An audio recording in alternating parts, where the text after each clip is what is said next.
ओम गणपति नमः। ओम नमो नारायण। मेरे चैनल पर आप सभी का हार्दिक स्वागत है। आज हम वैशाख महात्म्य का पाठ करेंगे। वैशाख महात्म्य पद्म पुराण के अनुसार प्रथम अध्याय का पाठ हम सुनेंगे। इसमें भगवत भक्ति के लक्षण और वैशाख स्नान की महिमा बताई गई है। माँ गंगा का महत्व इस पाठ में बताया गया है। तो पाठ आरंभ करने से पहले आपसे कहना चाहती हूँ कि पाठ को पूरा अवश्य सुने और अगर पसंद आए तो लाइक, शेयर और सब्सक्राइब कर लें। तो पाठ को आरंभ करते हैं। वैशाख महात्म्य, भगवत भक्ति के लक्षण और वैशाख स्नान की महिमा। अम्बरीश बोले, मुनि श्रेष्ठ, आपने बड़ी अच्छी बात बताई, इसके लिए आपको धन्यवाद है। आप संपूर्ण लोकों पर अनुग्रह करने वाले हैं। आपने भगवान विष्णु के सगुण और निर्गुण ध्यान का वर्णन किया। अब आप भक्ति का लक्षण बतलाइए। साधुओं पर कृपा करने वाले महर्षि, मुझे यह समझाइए कि किस मनुष्य को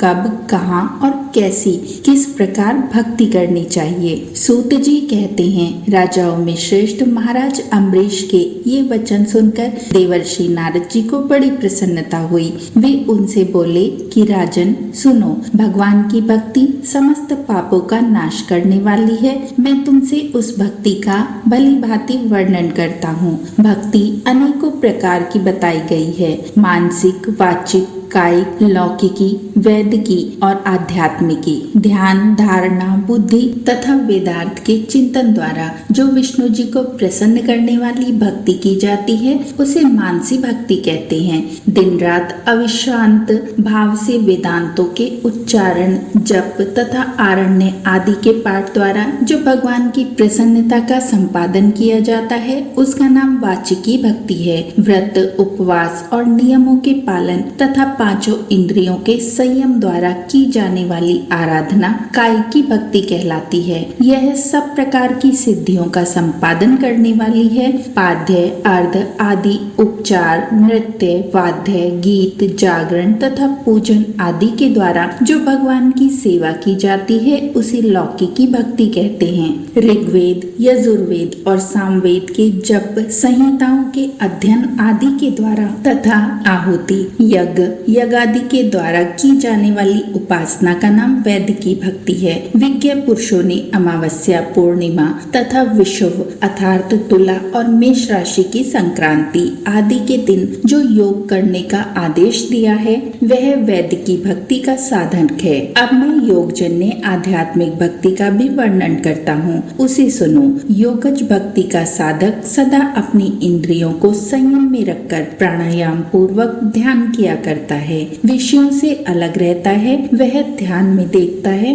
भगवान का मुख अत्यंत तेज से उद्दीप्त हो रहा है। उनकी कटी के ऊपरी भाग तक लटका हुआ यज्ञोपवित्र शोभा पा रहा है। उनका शुक्ल वर्ण है, 4 भुजाएं हैं। उनके हाथों में वरद एवं अभय की मुद्राएं हैं। वे पीत वस्त्र को धारण किए हुए हैं तथा उनके नेत्र अत्यंत सुंदर हैं। वे प्रसन्नता से परिपूर्ण दिखाई देते हैं। राजन, इस प्रकार योग युक्त पुरुष अपने हृदय में परमेश्वर का ध्यान करता है। जैसे प्रज्वलित अग्नि काष्ठ को भस्म करती है उसी प्रकार भगवान की भक्ति मनुष्य के पापों को तत्काल दग्ध कर देती है। भगवान विष्णु की भक्ति साक्षात सुधा का रस है, संपूर्ण रसों का एकमात्र सार है। इस पृथ्वी पर मनुष्य जब तक उस भक्ति का श्रवण नहीं करता, उसका आश्रय नहीं लेता, तभी तक उसे सैकड़ों बार जन्म, मृत्यु और जरा के आघात से होने वाले नाना प्रकार के दैहिक दुख प्राप्त होते हैं। यदि महान प्रभावशाली भगवान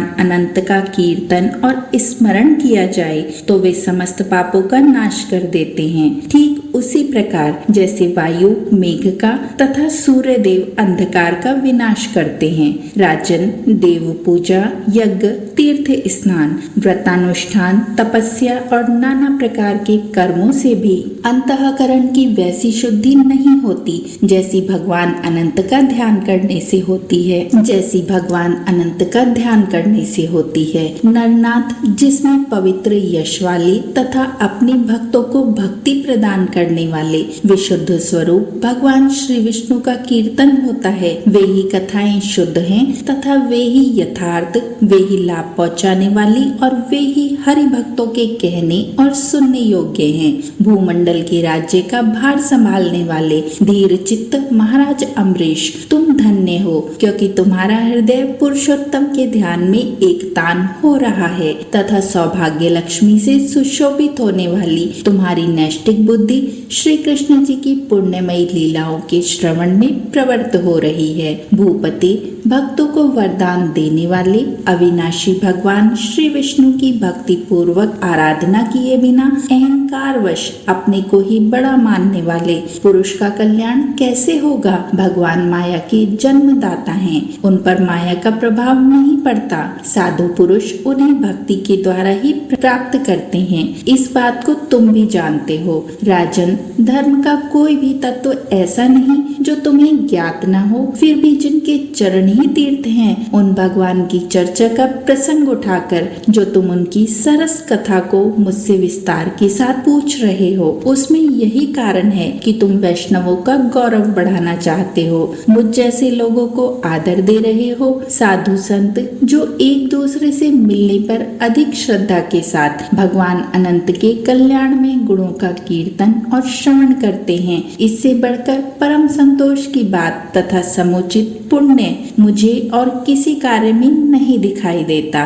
ब्राह्मण, गौ, सत्य, श्रद्धा, यज्ञ, तपस्या, श्रुति, स्मृति, दया, दीक्षा और संतोष, ये सब श्री हरि के स्वरूप हैं। सूर्य, चंद्रमा, वायु, पृथ्वी, जल, आकाश, दिशाएं, ब्रह्मा, विष्णु, रुद्र तथा संपूर्ण प्राणी उस परमेश्वर के ही स्वरूप हैं। इस चराचर जगत को उत्पन्न करने की शक्ति रखने वाले वे विश्वरूप भगवान स्वयं ही ब्राह्मण के शरीर में प्रवेश करके सदा उन्हें खिलाया जाने वाला अन्न भोजन ग्रहण करते हैं। इसीलिए जिनकी चरण रेणु तीर्थ के समान है, भगवान अनंत ही जिनके आधार हैं, जो संपूर्ण प्राणियों के आत्मा तथा पुण्यमयी लक्ष्मी के सर्वस्व हैं, उन ब्राह्मणों का आदर पूर्वक पूजन करो। जो विद्वान ब्राह्मणों को विष्णु बुद्धि से देखता है, वही सच्चा वैष्णव है तथा वही अपने धर्म में भली भांति स्थित माना जाता है। तुमने भक्ति के लक्षण सुनने के लिए प्रार्थना की थी, सो सब मैंने तुम्हें सुना दिए। अब गंगा स्नान करने के लिए मैं जा रहा हूँ। यह वैशाख का महीना उपस्थित है, जो भगवान लक्ष्मीपति को अत्यंत प्रिय है।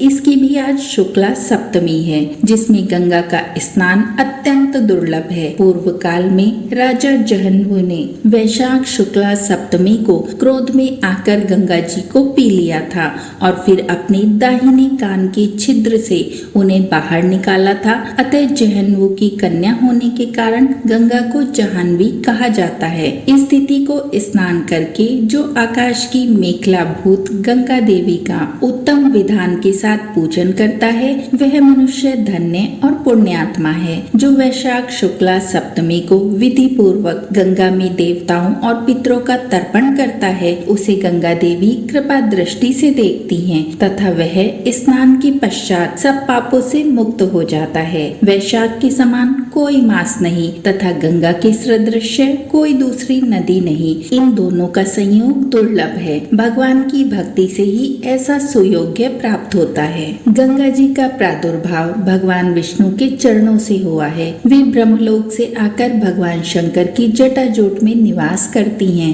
गंगा समस्त दुखों का नाश करने वाली हैं। वे अपने 3 स्रोतों से निरंतर प्रवाहित होकर तीनों लोकों को पवित्र करती रहती हैं। उन्हें स्वर्ग पर चढ़ने के लिए सीढ़ी माना गया है। वे सदा आनंद देने वाली, नाना प्रकार के पापों को हरने वाली, संकट से ताड़ने वाली, भक्त जनों के अंतःकरण में दिव्य प्रकाश फैलाने की लीला से सुशोभित होने वाली, सगर के पुत्रों को मोक्ष प्रदान करने वाली और धर्म मार्ग में लगाने वाली तथा तीनों मार्गों से प्रवाहित होने वाली हैं। गंगा देवी तीनों तीनों लोकों का श्रृंगार हैं। वे अपने दर्शन, स्पर्श, स्नान, कीर्तन, ध्यान और सेवन से हजारों पवित्र तथा अपवित्र पुरुषों को पावन बनाती हैं। जो लोग दूर रहकर भी तीनों समय गंगा गंगा गंगा इस प्रकार उच्चारण करते हैं, उनके 3 जन्मों के पाप गंगा जी नष्ट कर देती हैं। जो मनुष्य 1000 योजन दूर से भी गंगा जी का स्मरण करता है,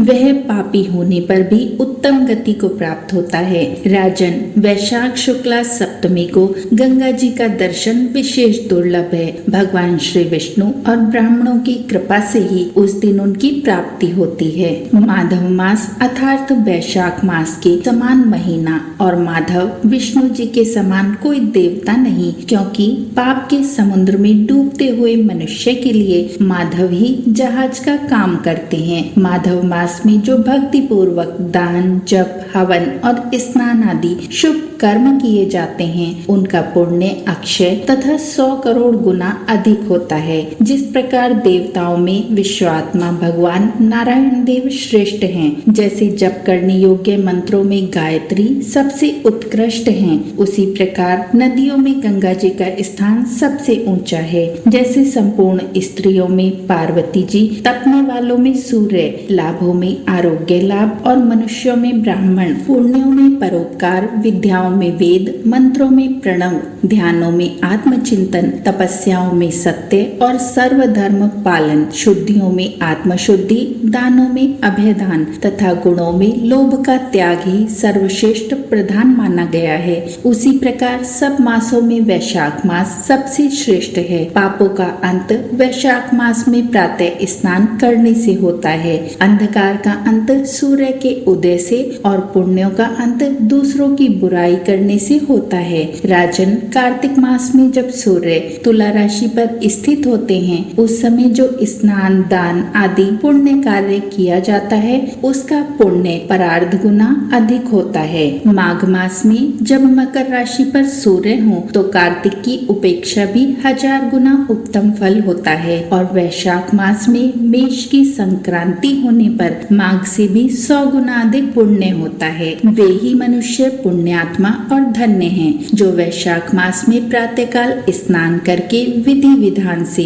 भगवान लक्ष्मीपति की पूजा करते हैं। वैशाख मास में सवेरे का स्नान, यज्ञ, दान, उपवास, हविष्य भक्षण तथा ब्रह्मचर्य का पालन ये महान पातकों का नाश करने वाले हैं। राजन, कलयुग में वैशाख की महिमा गुप्त नहीं रहने पाएगी, क्योंकि उस समय वैशाख स्नान का महात्म्य अश्वमेघ यज्ञ के अनुष्ठान से भी बढ़कर है। कलयुग में परम पावन अश्वमेघ यज्ञ का अनुष्ठान नहीं हो सकता। उस समय वैशाख मास का स्नान ही अश्वमेघ यज्ञ के समान विहित है। कलयुग के अधिकांश मनुष्य पापी होंगे, उनकी बुद्धि पाप में ही आसक्त होगी। अतः वे अश्वमेघ के पुण्य को, जो स्वर्ग और मोक्ष रूप फल प्रदान करने वाला है, उसको नहीं जान सकेंगे। उस समय के लोग अपने पापों के कारण नरक में पड़ेंगे। अतएव कलयुग के लिए अश्वमेघ का प्रचार कम कर दिया गया और उसके स्थान पर वैशाख मास के स्नान का